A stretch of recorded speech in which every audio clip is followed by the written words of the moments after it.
Chers frères et sœurs, pour nos contemporains, la venue d'un star du cinéma ou de la chanson ou d'un célèbre footballeur chez eux les rendait fous de joie. Par exemple, aujourd'hui, on annonce ici à Luçon, le pape viendra.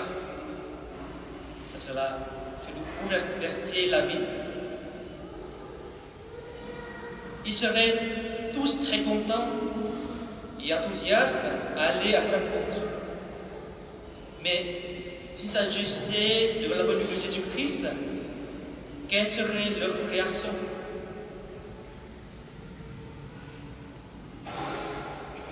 Et pour nous qui sommes chrétiens, que représente réellement pour nous la naissance de Jésus? Sa venue est-elle pour nous une joie profonde ou juste une joie terre-à-terre? Une occasion de se régaler de bons plats festifs, de s'échanger des cadeaux ou de partir en vacances? Et si l'incarnation de Jésus est pour nous une joie profonde, comment nous préparons-nous à l'accueillir?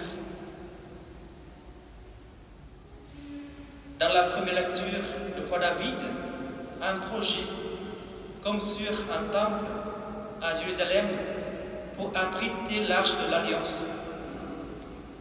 Or, le Seigneur lui dit, « Est-ce toi qui me bâtiras une maison? »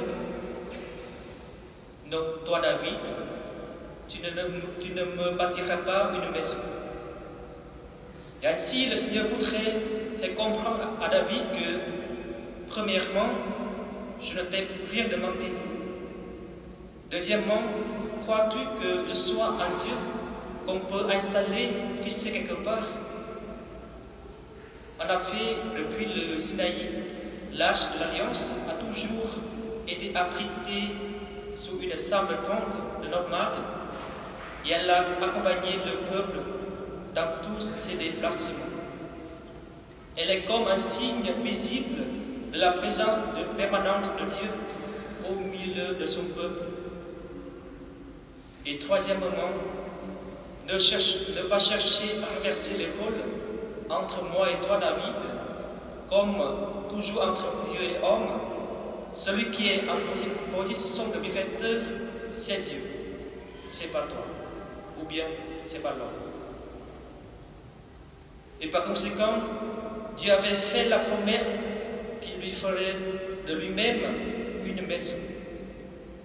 Ici, bâtir une maison n'est pas dans le sens d'une habitation, mais elle a le sens de dynastie.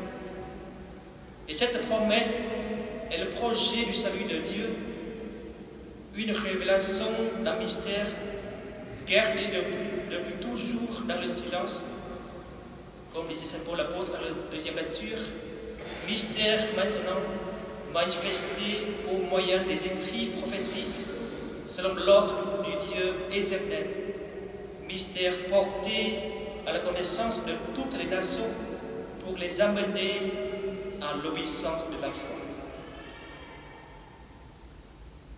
Chers frères et sœurs, à l'origine de tout être humain, il n'existe ni d'aléa ni de hasard, mais il existe un projet de l'amour de Dieu. Et Dieu continue à s'intéresser à l'homme malgré son indifférence religieuse, sa trahison et son infidélité, car il disait lui-même à travers la bouche du prophète Ézéchiel, prendrai-je donc plaisir à la mort du méchant, et non pas plutôt à ceux qui se détournent de ce conduite et qui vivent. Je ne prends plaisir à la mort de personne. Convertissez-vous et vous vivrez. Quoi qu'il arrive, la fidélité divine, c'est un âge en âge. Et cette fidélité s'exprime de manière inouïe par l'annonciation de l'ange Gabriel à une jeune fille appelée Marie dans le passage de l'Évangile. Sois sans crainte, disait l'ange à Marie, voici que tu vas concevoir et enfanter un fils, et tu lui donneras le nom de Jésus. Et face à toutes ces annonces de l'ange, la réponse de la Vierge est d'une simplicité extraordinaire. Il s'agit d'un bel exemple d'obéissance de la foi, comme dit Saint Paul l'apôtre dans la deuxième lecture, c'est-à-dire de la confiance totale. Voici la servante du Seigneur, que tout m'arrive selon ta parole. Ici, le mot servante n'évoque pas la servilité, mais la libre disponibilité au projet de Dieu. Chers frères et sœurs, l'ange Gabriel n'entre pas chez nous de façon visible, mais le Seigneur a un projet pour chacun de nous. Il appelle chacun par son nom. Par exemple, l'appel des disciples dans les évangiles ou dans le rituel du sacrement du baptême.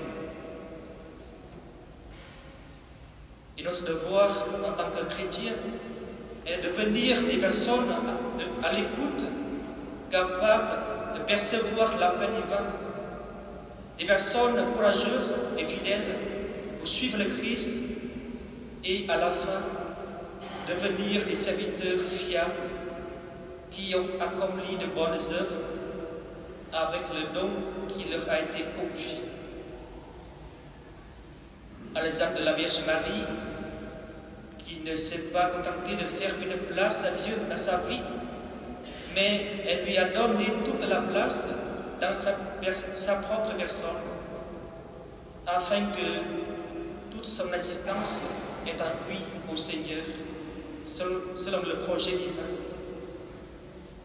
Demandons au Seigneur de nous donner plus de disponibilité, de charité, de fidélité et de gel pour que le cours de notre vie soit un mouvement perpétuel qui, sans interruption, s'impose tant au Christ qui est le chemin, la vérité et la vie. Amen.